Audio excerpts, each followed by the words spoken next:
A powerful king's obsession with conquest blinds him to the plight of his own abandoned heirs, who find refuge and sustenance from a humble, compassionate soul. Don't forget to hit that subscribe button and the notification bell so you don't miss the moment an Alpha King has to face the truth about his priorities.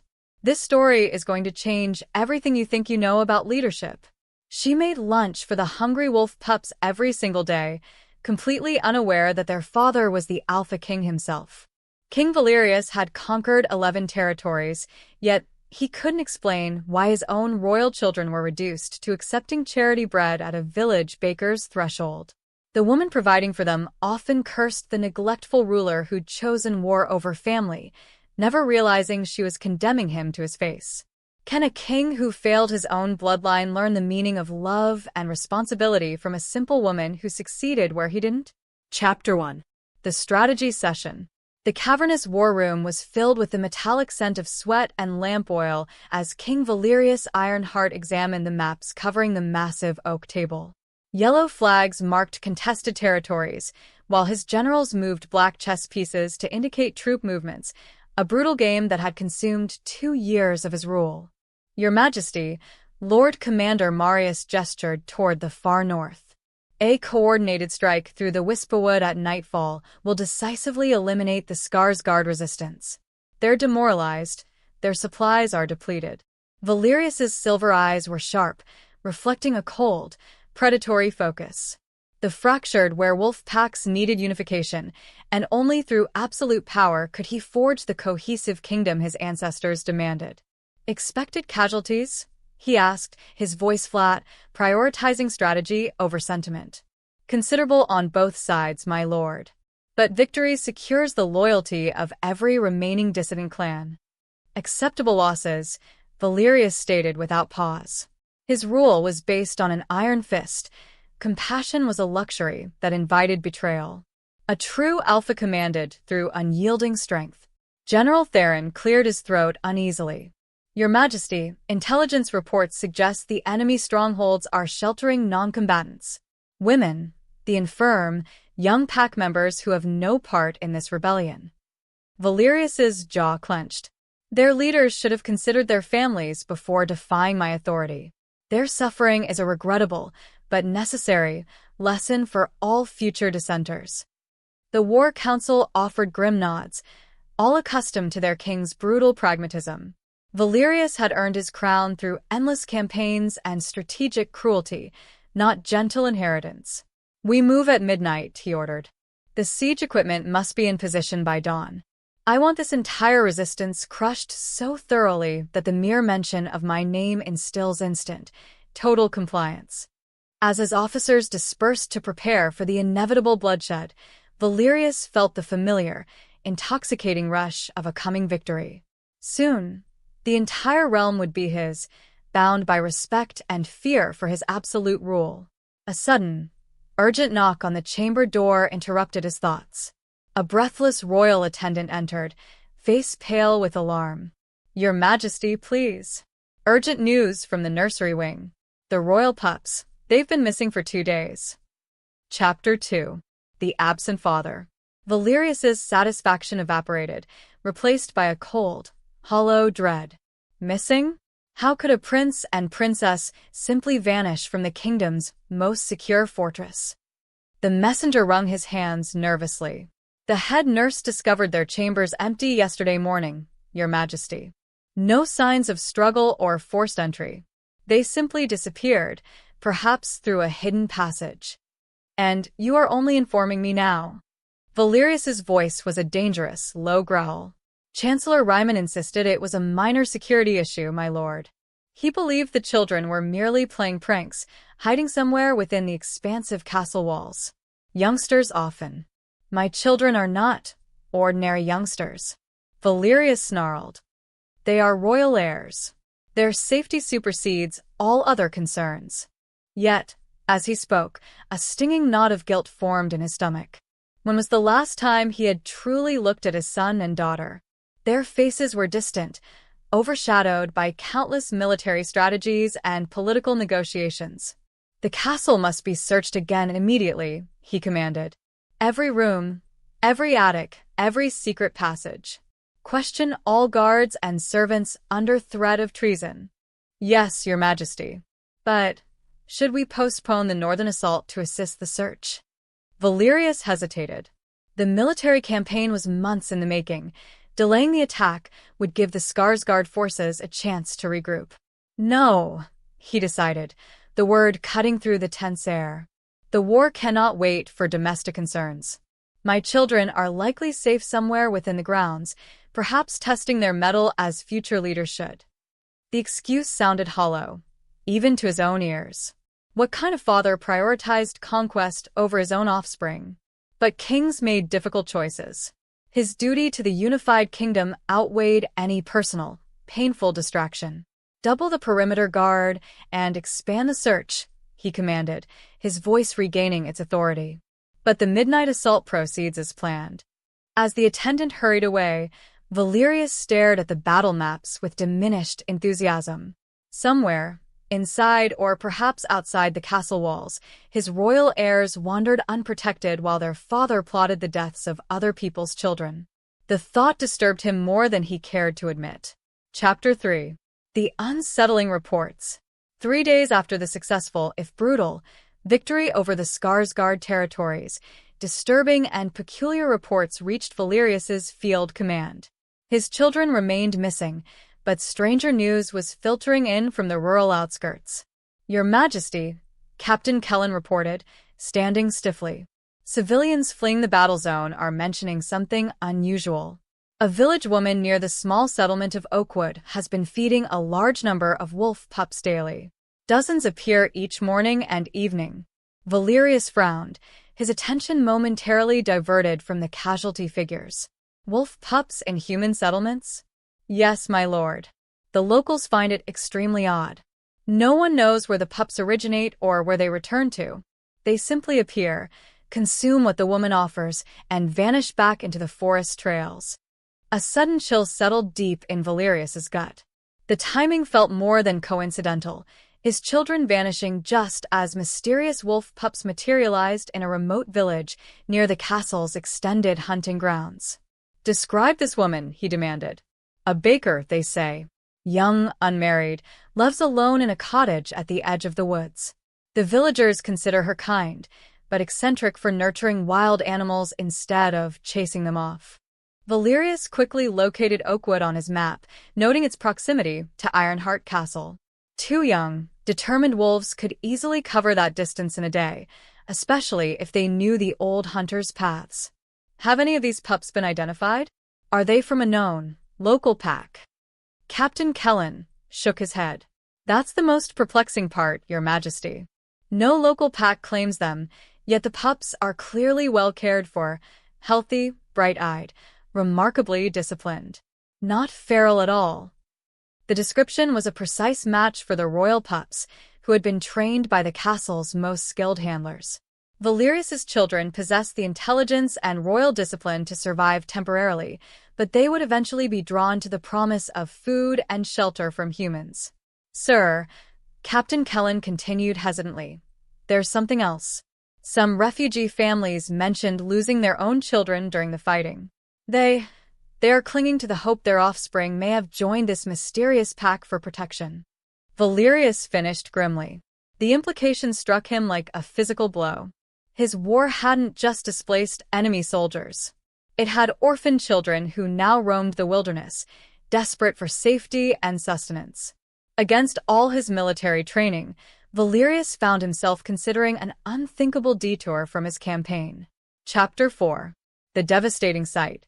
Against the unanimous advice of his war council, Valerius rode toward Oakwood with only a small, disguised escort, posing as a traveling merchant. The village appeared tranquil despite its closeness to the recent fighting, though several homes stood abandoned, indicating a rapid population drain. Aurora's cottage sat exactly where described, modest and impeccably kept, with neat rows of herbs and a small, functional bakery attached. Smoke curled lazily from the stone chimney, and the fragrant scent of baking bread mixed with something that made his wolf instinct sharpen, his children's scent. Valerius dismounted and approached on foot, his heart pounding a strange, urgent rhythm. Through a window, he witnessed a scene that stopped him cold. A young woman with deep, auburn hair knelt among dozens of wolf pups, efficiently pouring creamy porridge into wooden bowls. The pups waited patiently in organized, quiet lines, their behavior showing the kind of training that only royal bloodlines typically possessed. And there, right at the front, sat his son and daughter. Prince Ronan, barely 6 human years old, was carefully helping younger, smaller pups reach their food. Princess Aurora, a year older, appeared to be coordinating the distribution, ensuring the weakest among them ate first. They moved with the natural, inherent authority of their bloodline, but their small faces were thin, their simple clothes dirted with travel. "Easy now, little ones," Aurora spoke to them with a gentle authority. "There is plenty for everyone. Ronan, make sure Tiny gets enough. He's still recovering from his terrible journey." The casual use of his son's name, spoken with such maternal warmth, nearly brought Valerius to his knees. This woman, this common baker, knew his children by name and treated them with more consistent care than he had shown them in months. "Good children," Aurora continued, affectionately stroking Aurora's head. "Your parents would surely be so proud of how you help the little ones." The irony was a razor-sharp cut. She spoke of parents who would be proud, utterly unaware that their fathers stood mere yards away, having abandoned them for the hollow glory of conquest. Valerius watched his royal heirs, trained for thrones and diplomatic tables, gratefully accepting charity while serving as shepherds for a pack of orphans whose parents had perished in his war. The sight shattered something fundamental in his rigidly constructed worldview. Chapter 5. The Burning Condemnation. Valerius forced himself to knock on the cottage door, still maintaining the facade of a traveling trader. Aurora opened it, her hands dusted with flour, offering a warm smile that faltered slightly at the sight of a strange man. "Good morning, sir. Are you lost? Oakwood is hardly a common trade route." "I heard about your charitable work," Valerius replied, measuring his words carefully. "Feeding the wolf pups. I was curious about such unusual kindness." Aurora's expression softened, though a deep weariness remained in her eyes. "They are merely hungry children. Would you refuse food to any starving youngster who appeared at your door?" "Most people would consider wild wolves dangerous," Valerius observed, scrutinizing her face for any hint of recognition. She showed none. To her, he was just another traveler. "Wild," Aurora laughed, the sound surprisingly musical. "These little ones are better behaved than most human children. They share their food, look out for the weakest, and never take more than they need. If anything, they've taught me about proper manners." Through the open door, Valerius watched his son gently guide a limping pup toward the food bowls. The sight twisted something acutely painful in his chest. "Where do they come from?" he asked. Aurora's face clouded with sorrow. "That is the great tragedy of it all. Some terrible war is raging across the eastern lands, and these poor babies have been utterly displaced from their families. They arrive in awful condition, starving, terrified, some bearing wounds from fighting they were far too young to understand." Valerius's throat tightened. "Fighting. The older ones tell me their parents went away to serve in some king's war. They don't understand why they can't go home, or when their families will ever return." Aurora's voice carried a barely controlled anger. "What kind of leader starts a war that orphans children? What glory is worth destroying innocent families for?" Each word struck Valerius like a physical blow. He was that leader. His war, his glory. His strategic choices had created these homeless, orphaned pups, including his own children. "Perhaps the king has reasons," he began weakly. "Reasons?" Aurora's eyes flared with intense passion. "What reason justifies leaving children to starve in the forest while their parents die for someone else's ambition? These little ones cry every night for mothers and fathers who will never return, all so some distant king can claim another territory for his collection." The condemnation hung between them like a drawn sword, and Valerius had absolutely no defense against its searing truth. Chapter 6. The Point of No Return. "You speak harshly of King Valerius," he said, needing to hear the full extent of her judgment. Perhaps you don't know the full circumstances of his campaign. Aurora's laugh held no humor. I know enough. I know that children who should be safe in their homes are instead begging for scraps at my doorway. I know that families have been utterly torn apart for this king's ego. I know that whoever he is, he values conquest far more than compassion. Valerius felt each accusation like a blade aimed at his ribs. And if the king himself stood before you, what would you say to him? I would ask him to look at these children, truly look at them, and see what his choices have cost. Aurora's voice trembled with suppressed fury.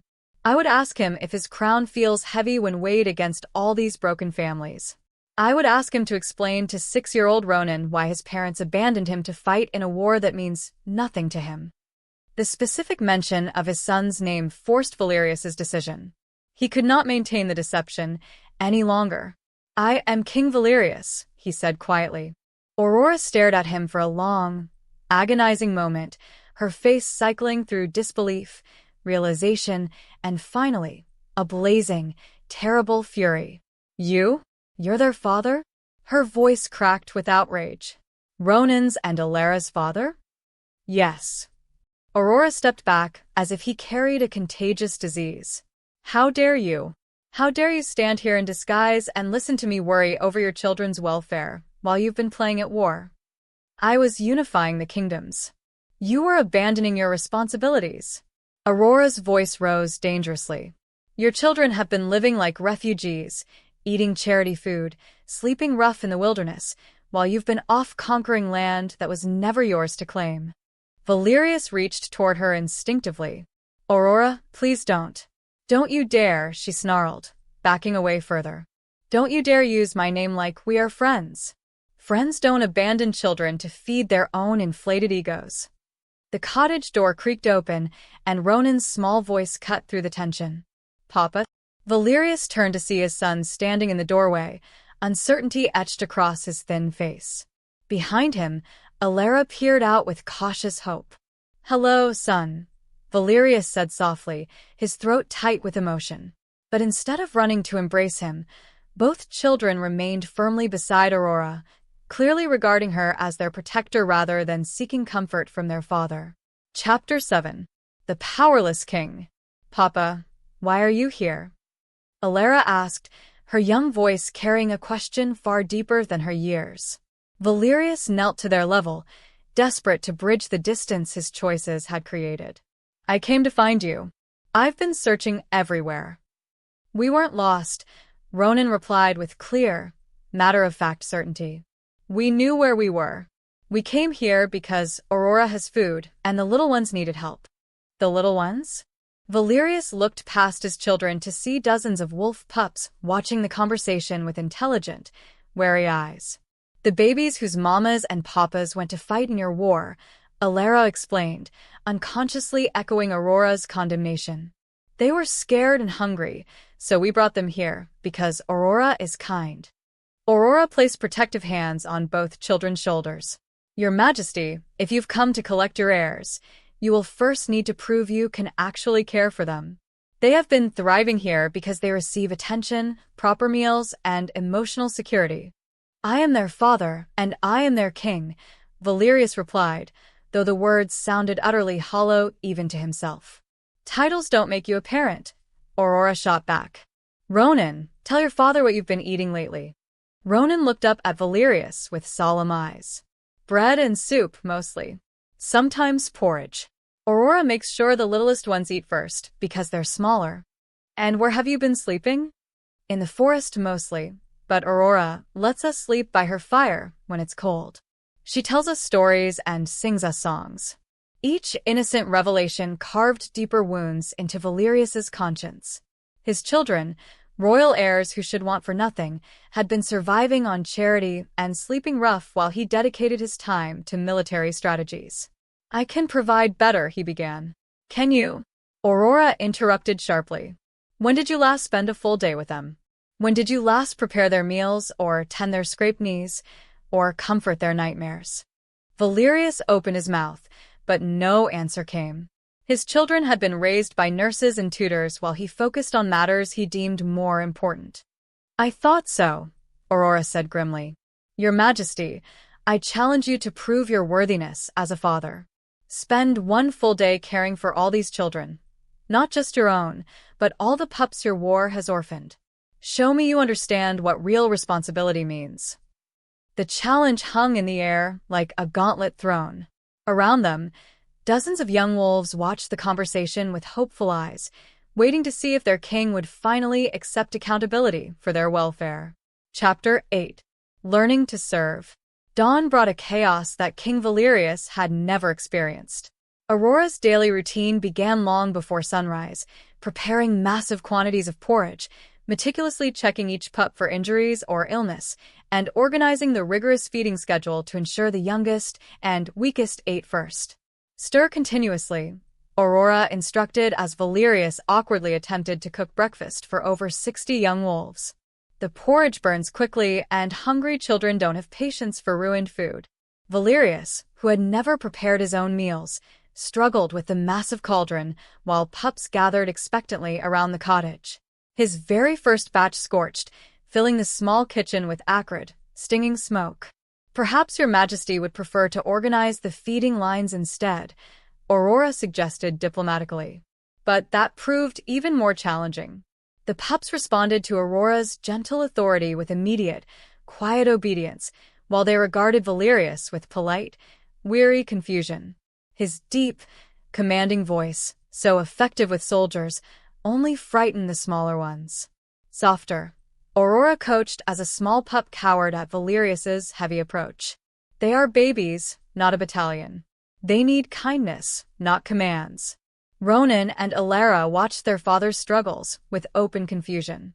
They had never seen him uncertain or fumbling, and his obvious incompetence in basic child care clearly puzzled them. "Papa, why don't you know how to make food?" Alara asked innocently. "Kings have servants for such things," Valerius replied instantly, regretting the words immediately as they highlighted the vast distance between his world and theirs. "Aurora doesn't have servants," Ronan observed. "She does everything herself, and still has time to play with us." The comparison stung, highlighting everything Valerius had missed about true parenthood. He could command massive armies, but he couldn't comfort a frightened child. He could plan complex military campaigns, but he couldn't organize a simple, peaceful meal routine. As the morning progressed, Aurora demonstrated skills that military academies never taught. She mediated small disputes among the pups with endless patience and wisdom. She quickly identified which children needed medical attention through careful observation. She created games that taught cooperation while simultaneously entertaining dozens of energetic young wolves. "How do you do all this?" Valerius finally asked as they cleaned up after the evening meal. "I care about them," Aurora replied simply. "When you genuinely love someone, serving them doesn't feel like work." The answer revealed the fundamental difference between them. Valerius had always expected service rather than giving it, ruling through inherited authority rather than earned love. A messenger's horn sounded in the distance, calling him back to the matters he had always deemed important. Chapter 9. The First Test. The messenger bore an urgent summons from Lord Commander Marius. "Your Majesty, the Skarsgård survivors have united with Lord Vargos's forces. We require your immediate return to prevent a coordinated counterattack." Valerius felt the familiar, powerful pull of military duty, but Aurora's challenge echoed in his mind. One day of childcare had barely begun teaching him what true responsibility meant. "Tell the commander I will return tomorrow," he decided. "Your Majesty?" The messenger looked utterly bewildered. "The enemy is advancing at first light. Your strategic expertise is—" "My generals are capable of handling one battle without me," Valerius interrupted, surprising himself with the unexpected statement. After the messenger departed, Aurora studied his face carefully. "You chose to stay." "I gave my word. One day of proving my worthiness as a father." "And after that?" Valerius had no answer, because he genuinely did not know. The war demanded his attention, but these children, his children, clearly needed him more than he had ever realized. As if summoned by his internal conflict, a group of new arrivals stumbled into the cottage clearing, 3 wolf pups, barely old enough to travel alone, collapsed from sheer exhaustion and hunger near Aurora's door. "Oh, my little ones," Aurora whispered, rushing instantly to aid them. "Valerius, help me carry them inside." Working together, they carried the unconscious pups into the cottage warmth. Aurora immediately began preparing warm milk while Valerius awkwardly attempted to comfort the terrified youngsters. "Where did you come from?"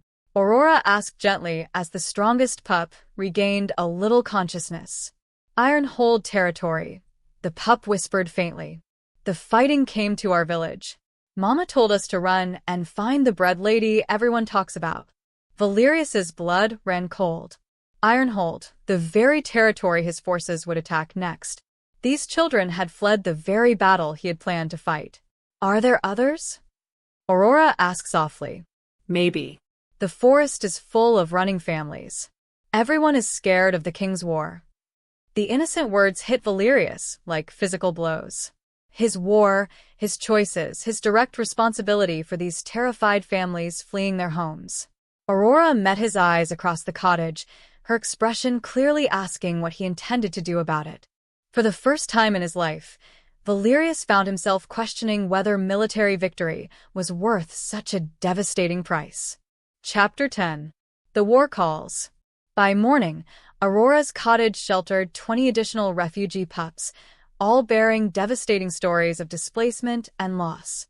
Valerius helped tend their small injuries and prepare food, but his attention was divided by the distant sounds of battle preparation echoing from the eastern territories.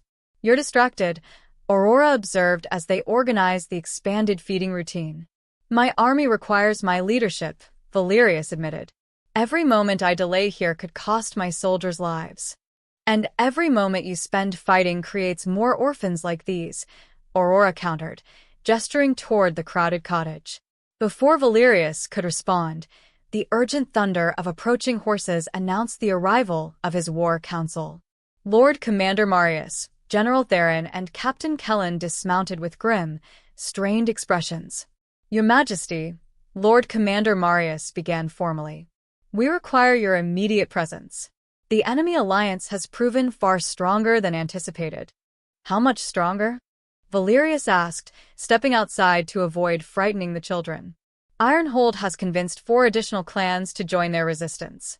Our forces are now outnumbered nearly 3-1, and they are employing guerrilla tactics we haven't encountered before." General Theron added urgently. "They are targeting our crucial supply lines and communication routes. Without decisive action, we could lose everything we have gained." Valerius felt the weight of an impossible choice. His army faced potential disaster without his leadership. But Aurora and the children represented a cost he'd never accounted for, the human cost of his relentless ambition. "Your Majesty," Lord Commander Marius pressed. "Your orders." Through the cottage window, Valerius could see Ronan carefully helping younger pups eat their porridge. His son moved with natural leadership, ensuring everyone received fair portions before taking his own. "Give me 1 hour," Valerius decided. "Prepare for a tactical withdrawal to defensive positions. I will join you shortly with new strategic objectives." After his generals departed, Aurora studied his face intently. "You're going back to the war." "I have responsibilities to my kingdom." "You have children," Aurora interrupted. "Not just Ronan and Alara, but all of these little ones whose lives have been shattered by your choices." "I didn't start this war to create orphans," Valerius protested. "But you did create them," Aurora replied sadly. "The question is what you plan to do about it." Valerius looked around the cottage at dozens of young faces that trusted Aurora implicitly, while regarding him with cautious uncertainty. His crown felt heavier than ever, weighted with consequences he'd never once considered. "What would you have me do? Abandon my kingdom to chaos?" "I'd have you remember that kingdoms are made of people, not territory," Aurora said fiercely. "These children are your subjects, too." Chapter 11. The Midpoint Revelation. That afternoon brought devastating news that completely shattered Valerius's remaining illusions about his righteous war.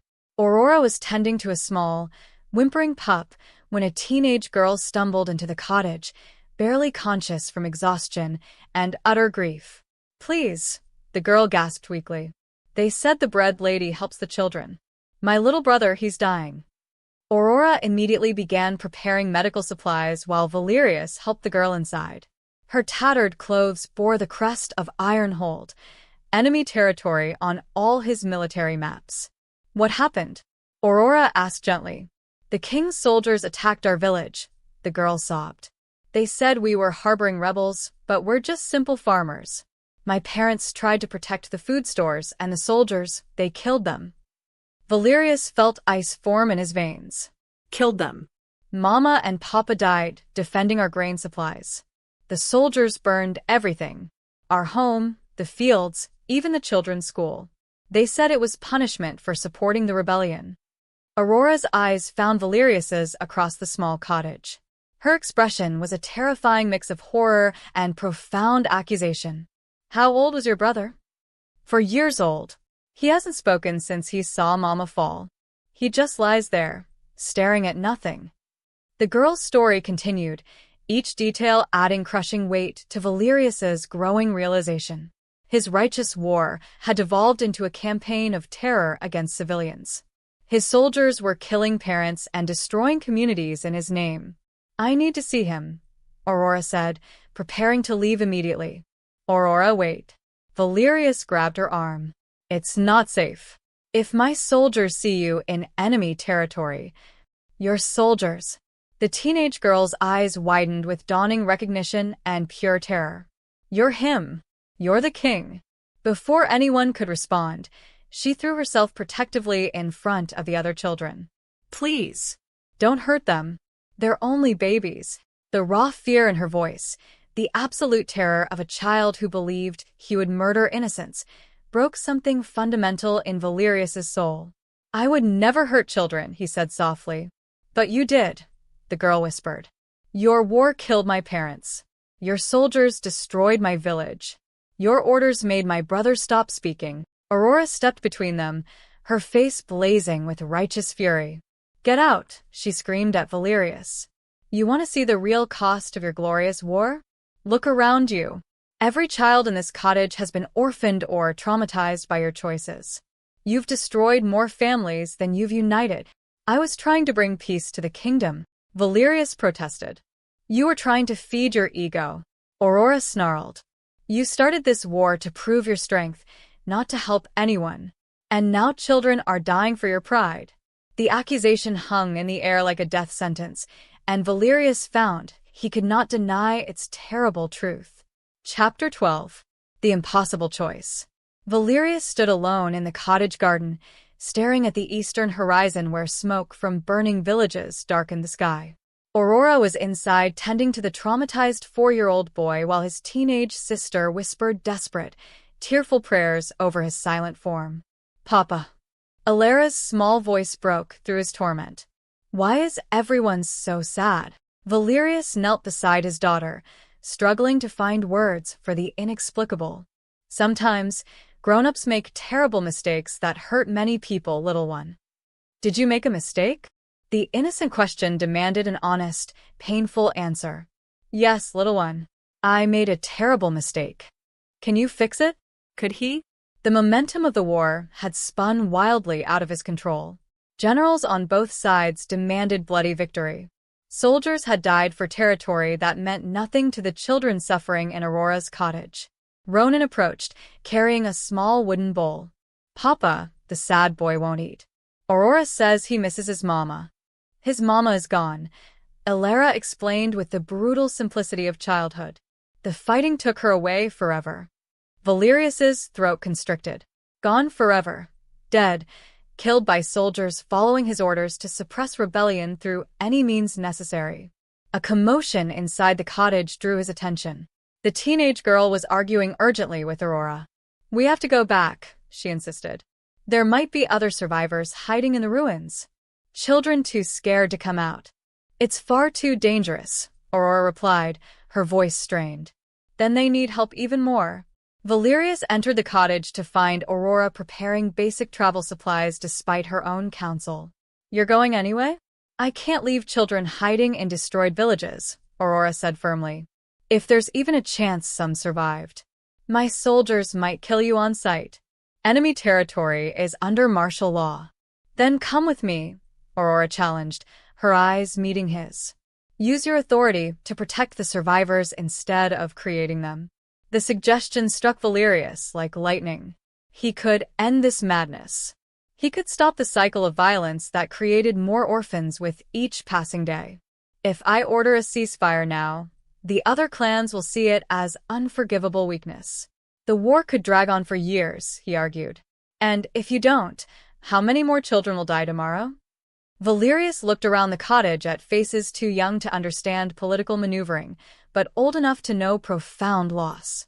His son and daughter watched him with a trust he felt he didn't deserve, while the refugee pups looked to Aurora for the safety their king had stolen.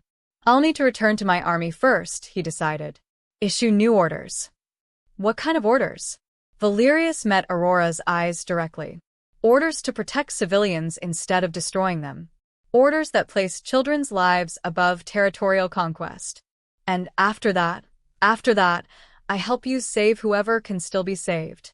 Chapter 13. The Race to Save Her. Valerius rode furiously toward his army's encampment, leaving Aurora to prepare for the dangerous journey into the war-torn lands.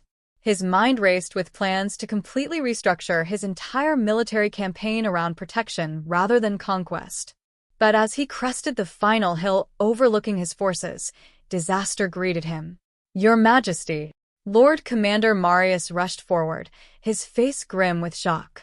The Ironhold Alliance has made an unexpected, aggressive move. They are not retreating, they are advancing on Oakwood. Valerius's blood turned to ice. Oakwood? Why would they target a simple farming village? Intelligence suggests they know you've been there. They're calling it a strategic strike against royal interests. The implications hit Valerius like a physical blow. His presence at Aurora's cottage had painted a massive target on every innocent life sheltering there. The enemy sought to hurt him by destroying what he had come to care about. How long do we have? He demanded. They are perhaps 2 hours ahead of us, Your Majesty. If we ride now with the full force of the army. No. Valerius's voice cut through the urgent planning. I go alone with a small elite guard. Full military engagement would guarantee civilian casualties. Your Majesty, that is suicide. You'd be outnumbered 50-1. Lord Commander Marius exclaimed. Then I die protecting something that matters far more than conquest, Valerius replied, shocking his war council into silence. General Theron stepped forward urgently. Sir, if you are killed, the entire kingdom falls into complete chaos. Your duty is to the crown, not to individual civilians. My duty is to my people, all of them, including the children sheltering in that cottage. Valerius selected his fastest horse and 20 of his most loyal guards. As they prepared to depart, Lord Commander Marius made one final, desperate plea. Your Majesty, even if you save these particular civilians, the larger conflict will rage on. No, Valerius replied with sudden, profound clarity. If I cannot protect the innocent, I have no right to rule anyone. The ride to Oakwood felt eternal, each minute representing another step closer to disaster. Valerius had never experienced fear like this, not for his own life, but for Aurora and the children who trusted her protection. As they approached the village outskirts, smoke already rose from burning homes. The attack had begun. Chapter 14. The Battle for What Matters. Chaos reigned in Oakwood Village. Enemy soldiers moved systematically through the buildings, searching for any sign of royal presence. Aurora's cottage stood surrounded, but not yet breached. The attackers seemed to be waiting for specific orders. Valerius studied the tactical situation with growing dread. His small force couldn't overcome 50 enemy soldiers through a direct assault, but stealth might allow them to reach the cottage. Your Majesty, Captain Kellen whispered, the enemy leader appears to be questioning villagers about your presence here. Through the smoke and confusion, Valerius recognized the commanding figure, Lord Garrett of Ironhold, an ambitious nobleman who had viciously opposed Valerius's unification efforts from the start. He's not just attacking randomly, Valerius realized. He knows I care about these people. This is targeted revenge. The cottage door opened, and Aurora emerged with her hands raised in immediate surrender. Even from a distance, Valerius could see her fierce protectiveness as she positioned herself squarely between the soldiers and the cottage full of children. We need a distraction, he decided. Something huge to draw their attention from the cottage. What kind of distraction? Captain Kellen asked. Me. Before his guards could object, Valerius spurred his horse forward, abandoning all stealth. He rode into the village center with his royal banner flying high, making himself an unmistakable target. Garrett, he called across the burning square. If you want the king, here I am. Release the civilians. Lord Garrett turned, a predatory, victorious smile spreading across his face. Your Majesty, how very convenient of you to join us. I was just explaining to this charming woman how her association with you has become problematic. My presence here has nothing to do with them, Valerius replied, though he knew the lie was transparent. Doesn't it? My sources tell me you've been playing house with this baker and her pathetic collection of strays. How touching that the mighty king has developed maternal instincts. Garrett's mocking tone made Valerius's wolf instincts snarl with protective rage, but he forced himself to maintain his control. Any sign of emotional investment would endanger Aurora further. State your terms, Valerius demanded. Terms? Garrett laughed cruelly. I think you misunderstand the situation, Valerius. You are severely outnumbered and outmaneuvered. I am not negotiating. I am demonstrating what happens to those who support your tyranny. He gestured toward his soldiers, who began moving closer to the cottage where dozens of frightened children waited in terror. Valerius realized with sickening clarity that this was no longer about war or territory. This was a personal vengeance that would be paid in innocent blood. Chapter 15. The Ultimate Sacrifice. Take me, Valerius called out, dismounting to show he posed no immediate threat. I surrender myself now in exchange for safe passage for the civilians.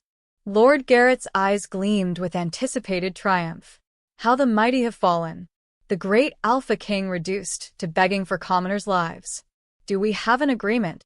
I'll consider your generous offer, Garrett replied with mock thoughtfulness. But first, I think our baker friend should understand exactly who she has been harboring. He gestured to his soldiers, who roughly forced Aurora to her knees in the cottage doorway. Children's terrified faces appeared at the windows behind her.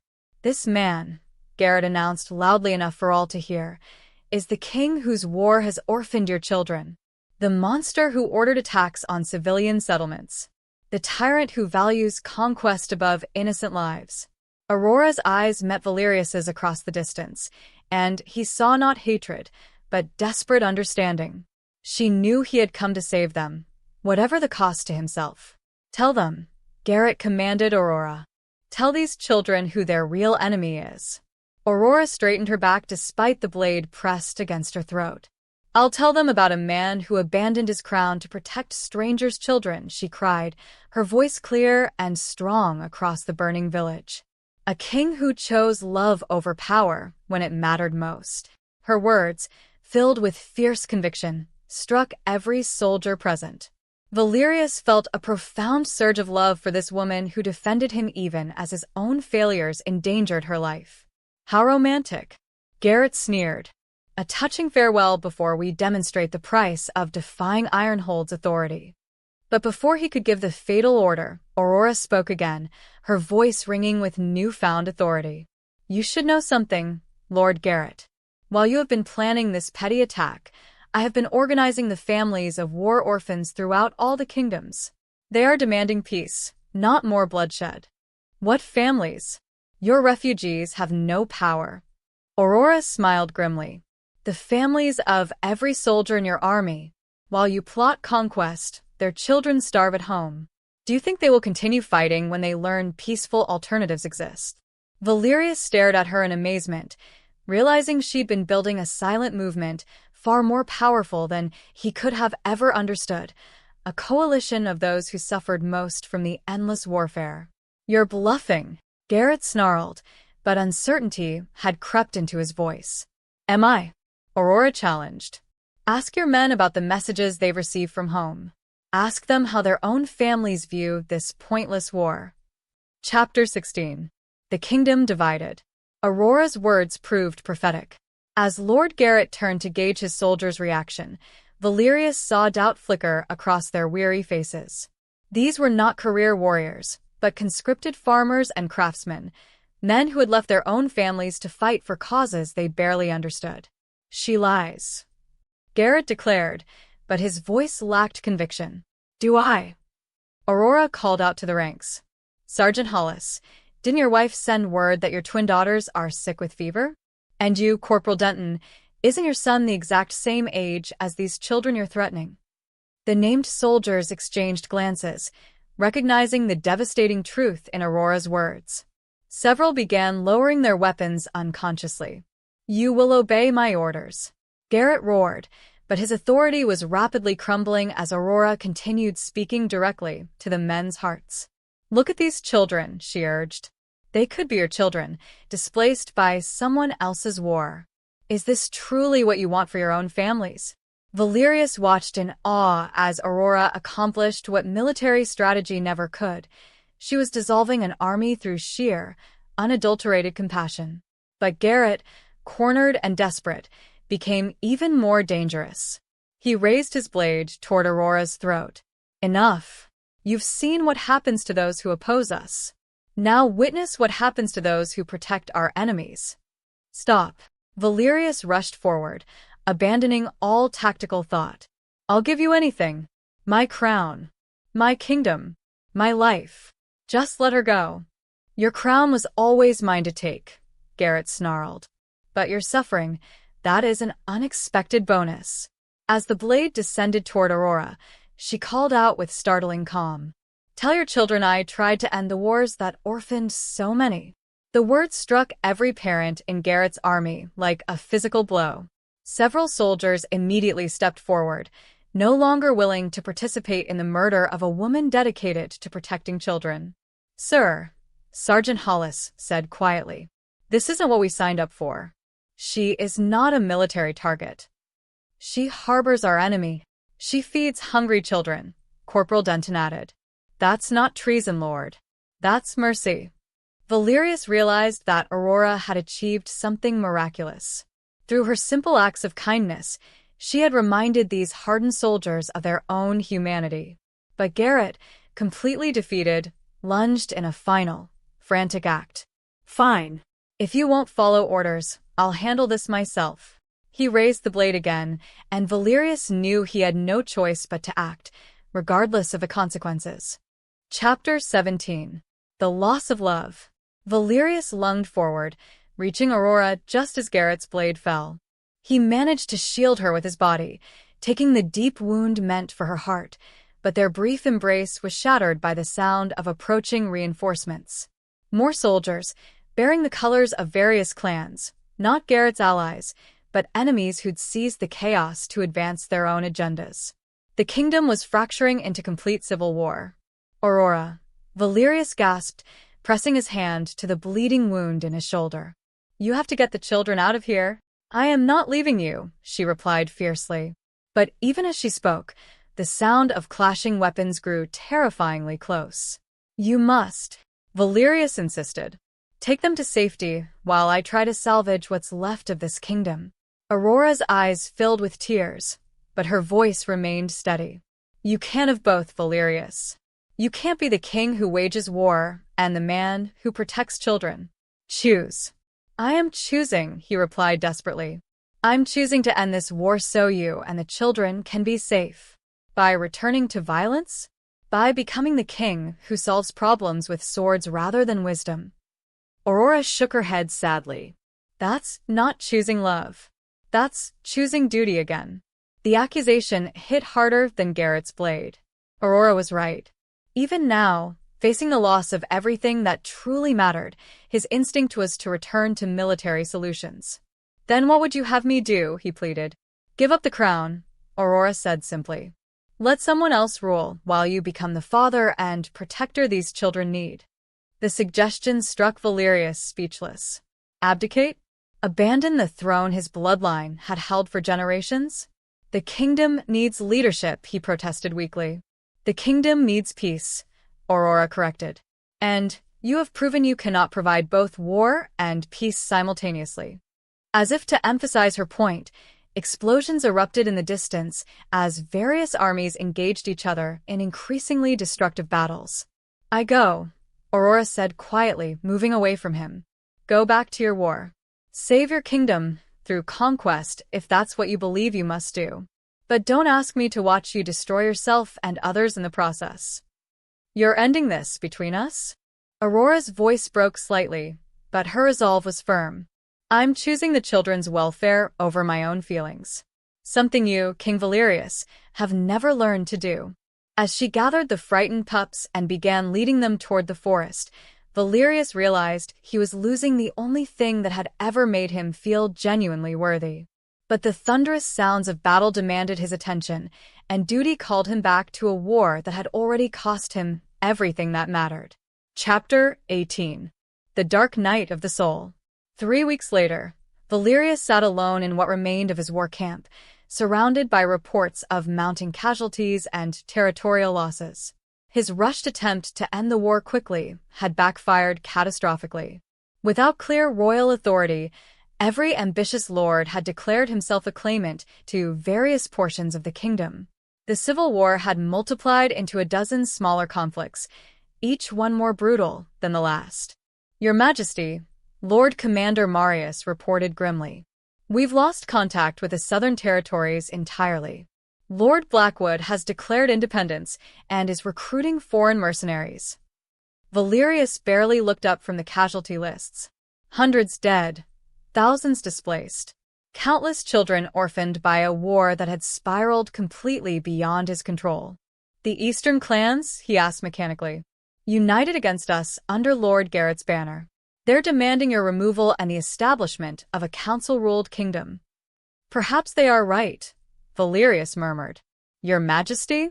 These doubts are well-founded, Valerius interrupted, staring at his hands, seeing blood that would never wash clean. Do you know what I think about when I plan our next military move? Not victory, not territory, not strategic advantage. I think about children's faces, about wolf pups queuing politely for porridge, about a woman who could accomplish more with a loaf of bread than I could with an entire army. The admission hung in the tent like a confession of total weakness.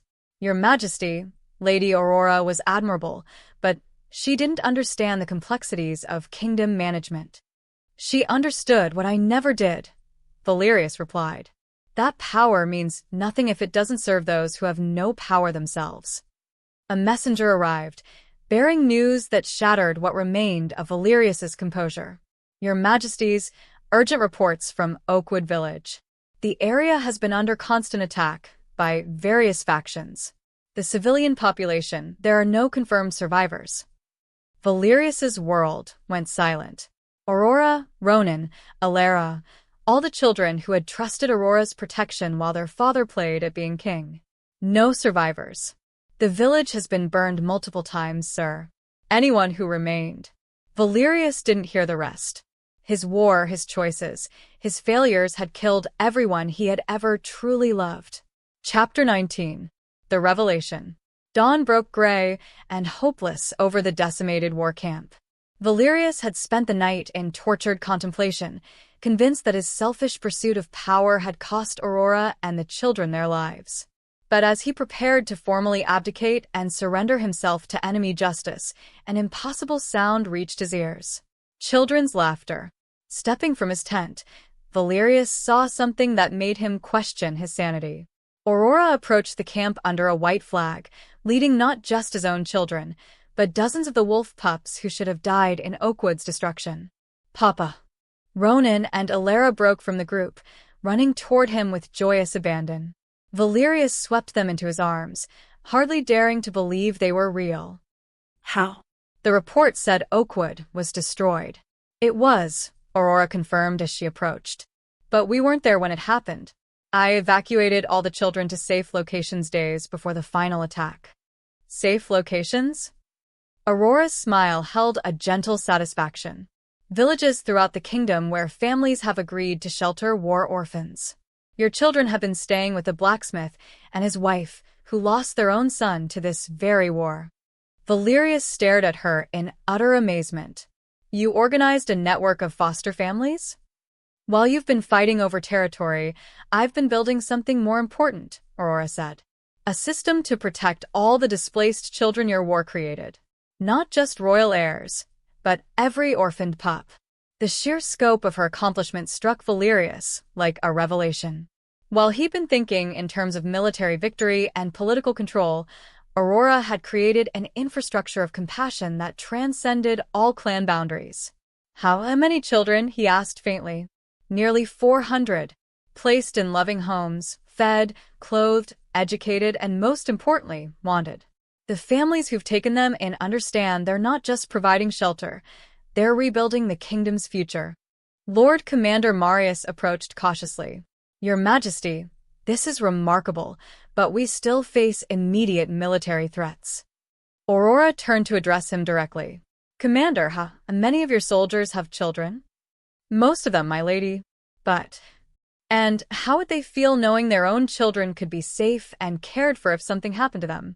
Knowing there's a network of families committed to protecting all children, not just the wealthy or well-connected. Valerius watched, understanding dawning in his general's eyes. Aurora hadn't just solved a humanitarian crisis, she had created a model for the kind of kingdom worth fighting for. The other clans, Valerius realized aloud. If they saw this system working. They already have, Aurora confirmed. That's why I'm here.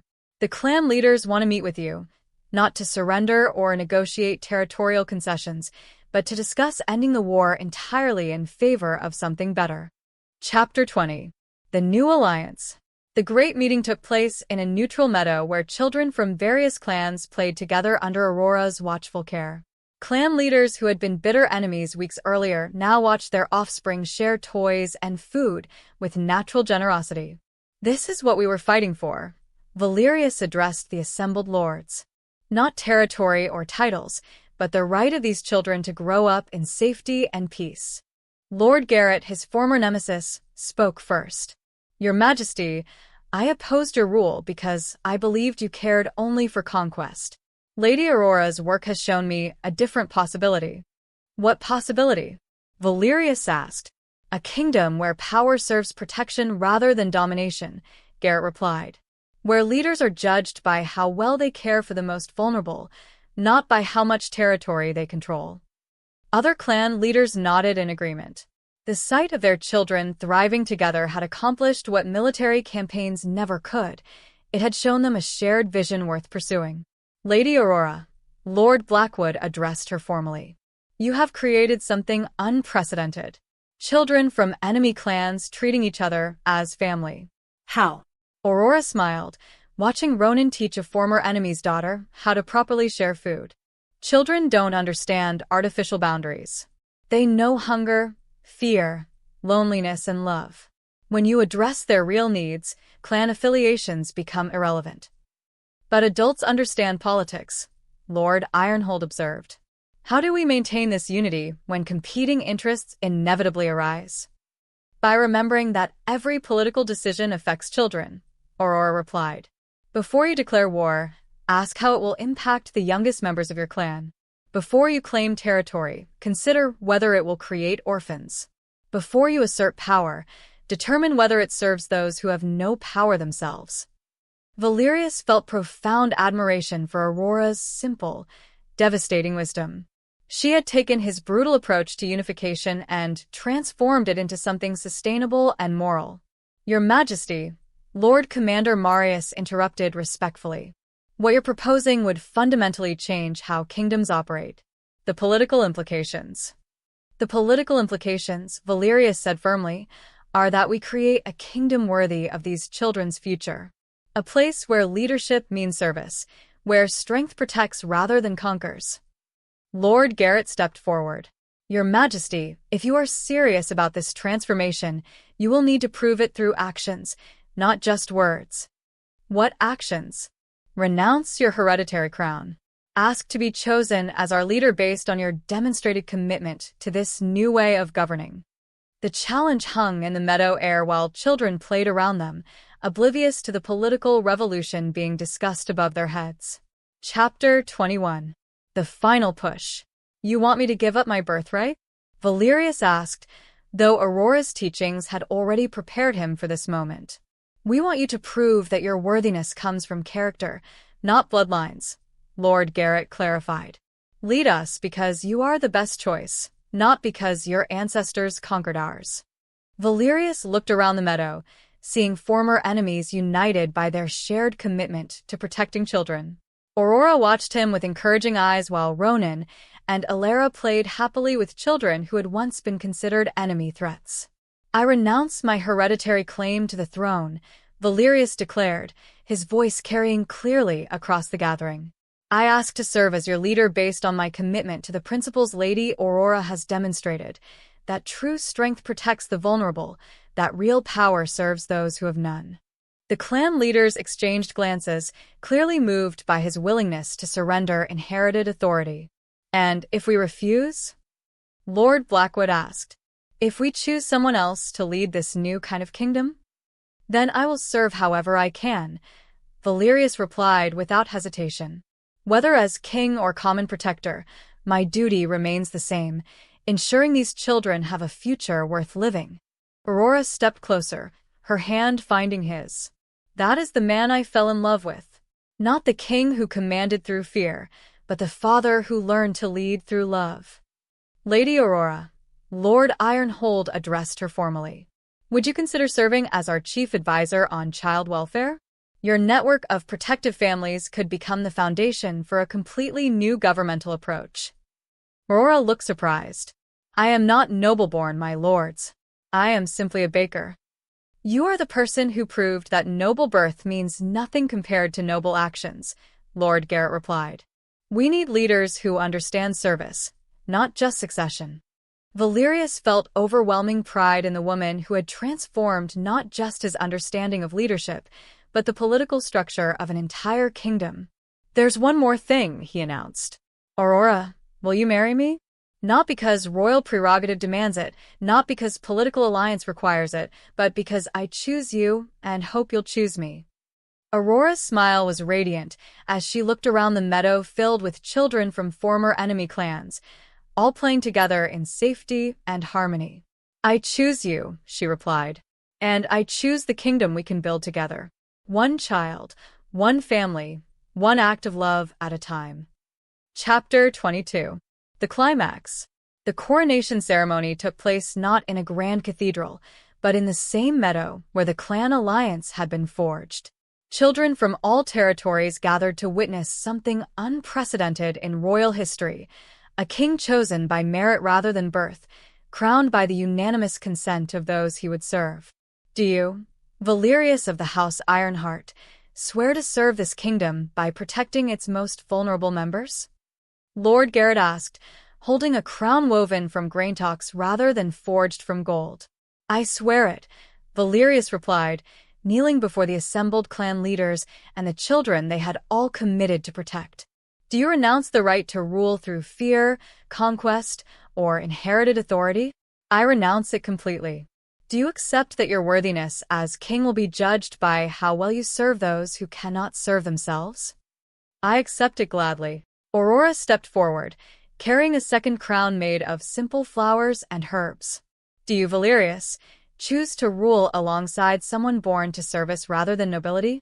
Someone whose only qualification is love for those others overlook. I choose it above all other honors, Valerius replied, rising to face her. Then let these children crown their protectors, Lord Garrett announced. Ronan and Alara came forward, carrying the simple grain crown between them. Other children followed, each placing their small hands on the Circe as they lowered it onto their father's head. We crown you King Valerius, Ronan announced with solemn ceremony. Not because you're our papa, but because you learned to be good. Aurora knelt beside Valerius as the children crowned her with flowers, their small voices joining in an innocent proclamation. We crown you Queen Aurora, because you fed us when we were hungry and loved us when we were alone.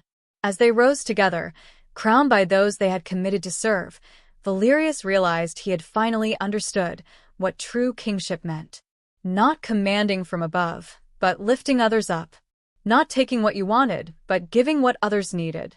Your Majesties, Lord Ironhold called out formally. Your first royal decree.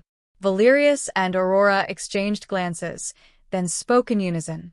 That no child in this kingdom shall ever go hungry, homeless, or unloved. That every orphan shall find family. Every refugee shall find shelter, and every young one shall find hope. The meadow erupted in cheers as former enemies celebrated their shared commitment to building something better than any of them could create alone. Chapter 23. The New Kingdom. 6 months after the coronation, Ironheart Castle had been transformed into something unprecedented, a royal residence that functioned as much as a children's sanctuary as a seat of government. The Great Hall, where Valerius had once planned military campaigns, now served as a massive dining room where hundreds of formerly orphaned children ate meals prepared by palace staff who had become surrogate parents. Your Majesty, Chancellor Ryman reported during the morning council meeting. The Child Protection Network has expanded to include over 60 communities. We are receiving requests for assistance from kingdoms beyond our borders. Requests for military aid? Valerius asked. No, sir. Requests for Queen Aurora's organizational expertise. Other kingdoms want to implement similar systems for protecting their own displaced children. Aurora, now established as Chief Royal Advisor on Child Welfare, smiled with satisfaction. Knowledge shared multiplies rather than diminishes. The more kingdoms that adopt these practices, the safer all children become.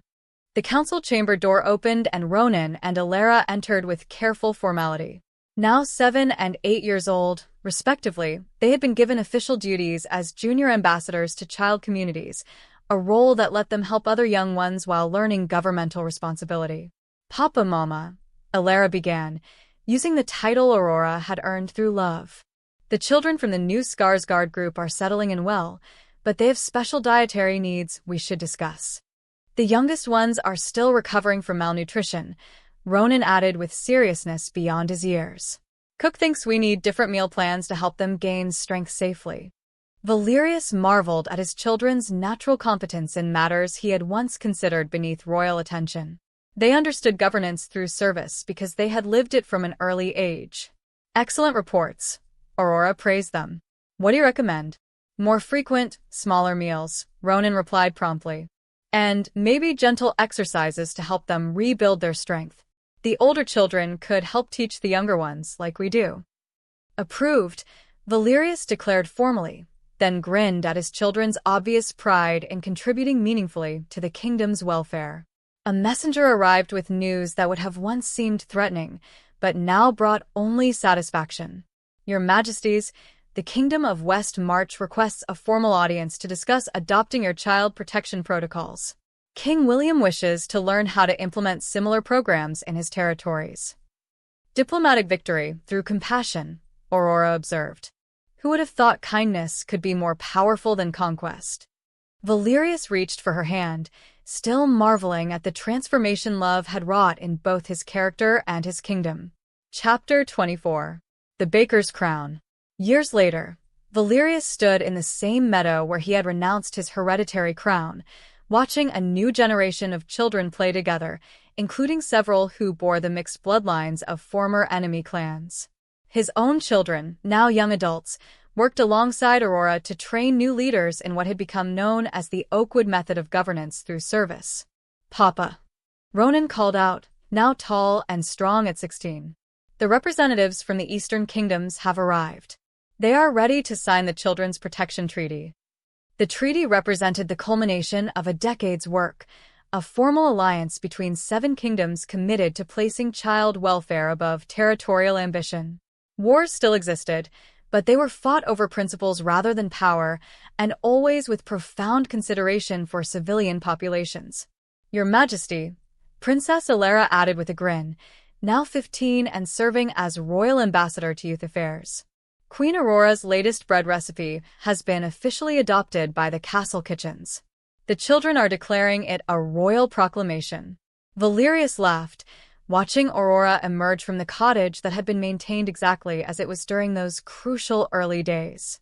She still wore simple dresses and flower-dusted aprons, though now she carried the authority of someone who had completely reshaped the political landscape of their world. "The representatives are waiting," she reminded him gently. "But I thought you should see this first." She handed him a letter bearing seals from multiple kingdoms. Not a diplomatic document, but a collection of children's drawings and messages thanking them for the security and love their programs had provided. "From the children you saved," Aurora explained. "All of them are grown now, many with children of their own. They wanted you to know they remember."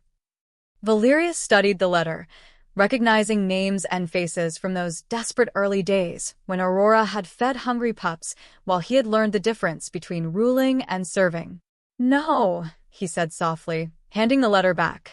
"They're thanking the wrong person. You saved them. You saved all of us." Aurora shook her head, settling beside him on the meadow grass where their love story had truly begun.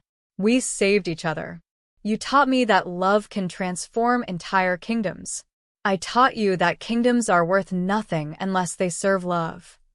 In the distance, children's laughter echoed across fields where battles had once raged. Former enemies worked together in gardens where grain grew instead of graves. And in the castle they called home, hundreds of once orphaned children prepared for lives of service and purpose. "Your Majesty," Ronan approached with formal ceremony, carrying the grain crown that had become the symbol of their transformed monarchy. "The treaty ceremony is ready to begin." Valerius accepted the crown, still simple, still woven from common grain rather than precious metals, and placed it on his head with the same humble gratitude he'd felt during that first coronation. The baker's crown, Aurora called it, because it represented nourishment rather than dominance, growth rather than conquest, and love rather than fear. As they walked toward the ceremony that would extend their child protection network to even more kingdoms, Valerius reflected on the transformation that had begun with a simple act of feeding hungry pups and had grown into a revolution of compassion that was reshaping their world. True kingship, he had learned, meant serving those who couldn't serve themselves. And the greatest crown of all was earned not through birth or battle, but through the patient, daily work of love. And don't forget to like this video, subscribe to the channel, and hit the notification bell. What part of King Valerius's transformation surprised you the most? Let me know in the comments below.